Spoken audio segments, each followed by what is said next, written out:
আসসালামু আলাইকুম রহমতুল্লাহ। আমরা কখনো কি ভেবে দেখেছি যে আমরা কোথায় ছিলাম, কোথায় আছি এবং কোথায় যাব? সমগ্র মানব জীবন কিন্তু 4টি জগতে বিস্তৃত। প্রথম জগৎটার নাম হচ্ছে আলমে আরওয়াহ, যেখানে রূহ এবং নফস থাকে, কিন্তু তার সাথে দেহ থাকে না। অর্থাৎ একটা নির্দিষ্ট সময় পর্যন্ত আমরা এই জগতে আল্লাহ রাব্বুল আলামিনের ইচ্ছাতেই ছিলাম। এখন আমরা আলমে দুনিয়াতে এলাম, আল্লাহ রাব্বুল আলামিনের ইচ্ছাতেই এই রূহ এবং নফসের সাথে দেহ যুক্ত হলো। এই আলমে দুনিয়া হচ্ছে আমাদের জন্য পরীক্ষা নিরীক্ষার জায়গা। অর্থাৎ আল্লাহ রাব্বুল আলামিন আমাদের এই জগতে পরীক্ষা নিচ্ছেন। আমরা এখন সবাই পরীক্ষা দিচ্ছি। একটা নির্দিষ্ট সময় পরে আমরা সবাই মৃত্যুবরণ করব। আর হাদিস শরীফে এসে যখন কোনো ব্যক্তি মৃত্যুবরণ করে তখন ওই ব্যক্তির কিয়ামত ঘটে।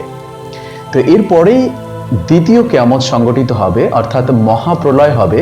এই পৃথিবী ধ্বংস হয়ে যাবে। আল্লাহর ইচ্ছাতেই ইসরাফিল আলাইহিস সালাম যখন সিংহায় ফু দেবেন, প্রথম ফু অর্থাৎ প্রথম ফুৎকারেই কিয়ামত সংগঠিত হবে। এটা দ্বিতীয় কিয়ামত। এই দ্বিতীয় কিয়ামতে কিন্তু এই মহাবিশ্ব ধ্বংসপ্রাপ্ত হবে। আল্লাহ রাব্বুল আলামিন সূরা আর রহমানের 26 থেকে 27 নম্বর আয়াতে বলেন, এই জগতের যা কিছুই আছে সবই লয়প্রাপ্ত হবে, শুধু তোমার রবের অস্তিত্ব ছাড়া। তো এই জগতের সবকিছুই দ্বিতীয় কিয়ামতে লয়প্রাপ্ত হবে, অর্থাৎ ধ্বংসপ্রাপ্ত হবে। এরপরেই কিন্তু সংগঠিত হবে তৃতীয় কিয়ামত, অর্থাৎ ইসরাফিল আলাইহিস সালাম আল্লাহ রাব্বুল আলামিনের নির্দেশে আবার সিংহায় ফু দেবেন এবং তৃতীয় কিয়ামত সংগঠিত হবে এবং মানুষ পুনরুত্থিত হবে, অর্থাৎ হাসর নসর সংগঠিত হবে, অর্থাৎ মহামিলন এবং বিচার। তো এই দিনটাতে যে মানুষের আমল ভালো ছিল, যার আমল নামা ডান হাতে আসবে, সে জান্নাতে প্রবেশ করবে, আর যার আমল নামা বাম হাতে আসবে সে জাহান্নামে প্রবেশ করবে। অর্থাৎ এই সময়টা থেকেই কিন্তু শুরু হবে চতুর্থ জগৎ, যেটা চিরস্থায়ী জগৎ, অর্থাৎ আলমে আখিরাতের জগৎ।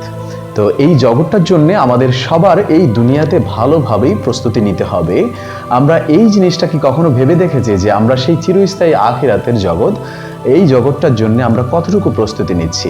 আল্লাহ রাব্বুল আলামিন আমাদের সকলকে সেই জগতের জন্য, অর্থাৎ চিরস্থায়ী সেই আখিরাতের জগতের জন্য খুব ভালোভাবে আল্লাহর নির্দেশনা অনুযায়ী পরীক্ষা নিরীক্ষায় ভালোভাবে আমরা এই দুনিয়ার জগতে আমরা যেন ভালোভাবে পরীক্ষা দিতে পারি, সেই তৌফিক দান করুক। সকলে বলি আমিন।